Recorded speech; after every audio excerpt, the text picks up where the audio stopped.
For this video, what we want to do is solve a literal equation using the distributive property. In a literal equation, you are given an equation that involves mainly just variables. There could be numbers that show up in there, but we are going to solve for a specified variable. In the given equations, we are going to solve for the variable x. We could solve this literal equation for any one of the given variables, and the process steps would be very different depending upon which variable you are solving for. Alright, so let's get started. So like I said, we are going to solve for the variable x in this equation. In case you're confused by the a1, b1, a2, b2, c2, etc., this is just known as a subscript, and we use it in mathematics to help us differentiate between like a first reading and a second reading. So this is just the first A term, the first B term, the first C term. This is the second A term, second B term, second C term.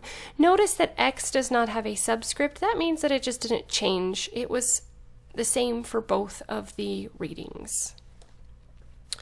Alright, so the application of where you might see this, you might see solving for literal equations in courses like biology or chemistry. You might see it in math classes like algebra or statistics.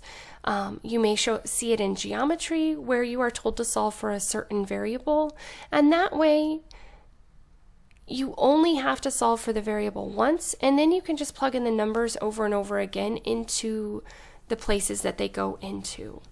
Alright, so let's go ahead and solve this equation for x. What we are going to want to do first is just use the distributive property. So we're going to distribute a1, b1 into both c1 and x. And then we're going to do the same thing with the a2 and the b2. We are distributing a positive. Anytime it's plus, you're distributing a positive. If it was minus, you would distribute a negative.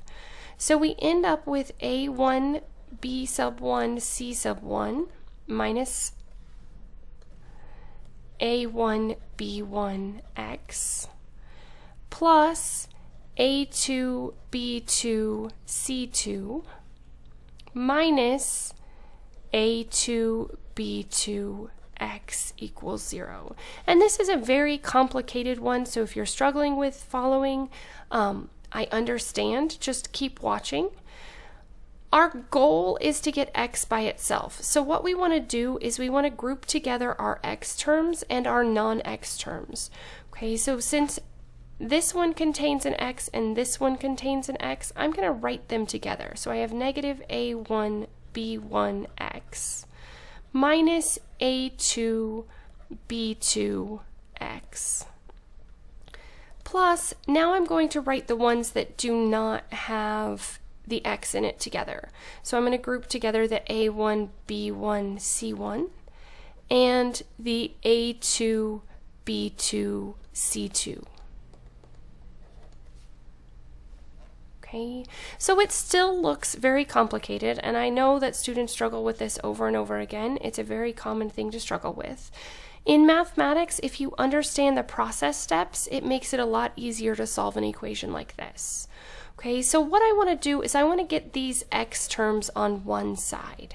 And so I can either leave the x terms on the side that they are on and move my non-x terms to the other side, or I can move my x terms to the other side.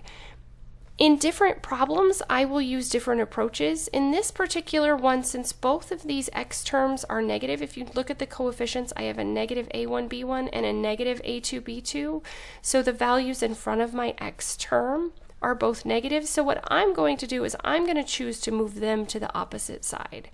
Anytime I move something to the opposite side, it changes signs. And that way I'll be dealing with all positive values. I could do the same thing by moving these over, but then I'm going to be dealing with all negative values, and that just makes it a little more complicated. So these values right here are just going to stay on the left-hand side, and they're going to stay exactly the same.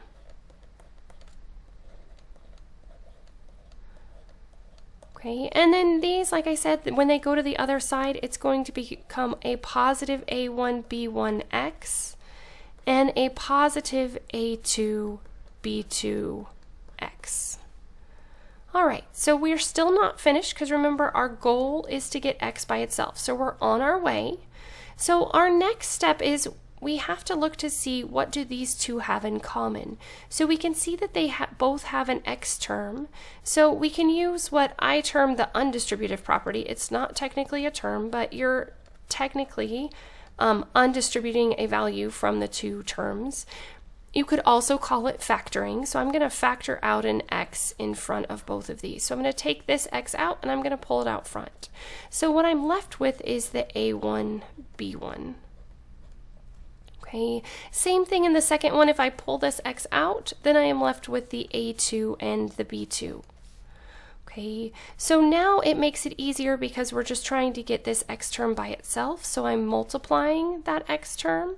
So I would just do the opposite of multiplying, which is dividing. So I would just take the whole expression a1, b1 plus a2, b2 and divide it out. In order to keep the equation balanced, whatever I do to one side, I have to do to the other side. So I would do the same thing over here. Okay, so our final answer, just to make it look a little bit cleaner, is that x is going to equal the expression a1, b1, c1 plus a2, b2, c2 divided by a1, b1 plus a2, b2. So now that we have x solved for, I could just plug in my values that I'm given for the first a term, the second a term, the first b term, the second b term, and the first and second c terms. Don't try to cancel anything out. Since I have groups in both the numerator and the denominator, the only way I can cancel anything is if those groups are exactly the same. As always, if you have any questions, please let me know. If there are additional topics that you want me to cover, please let me know that as well. And thanks for watching.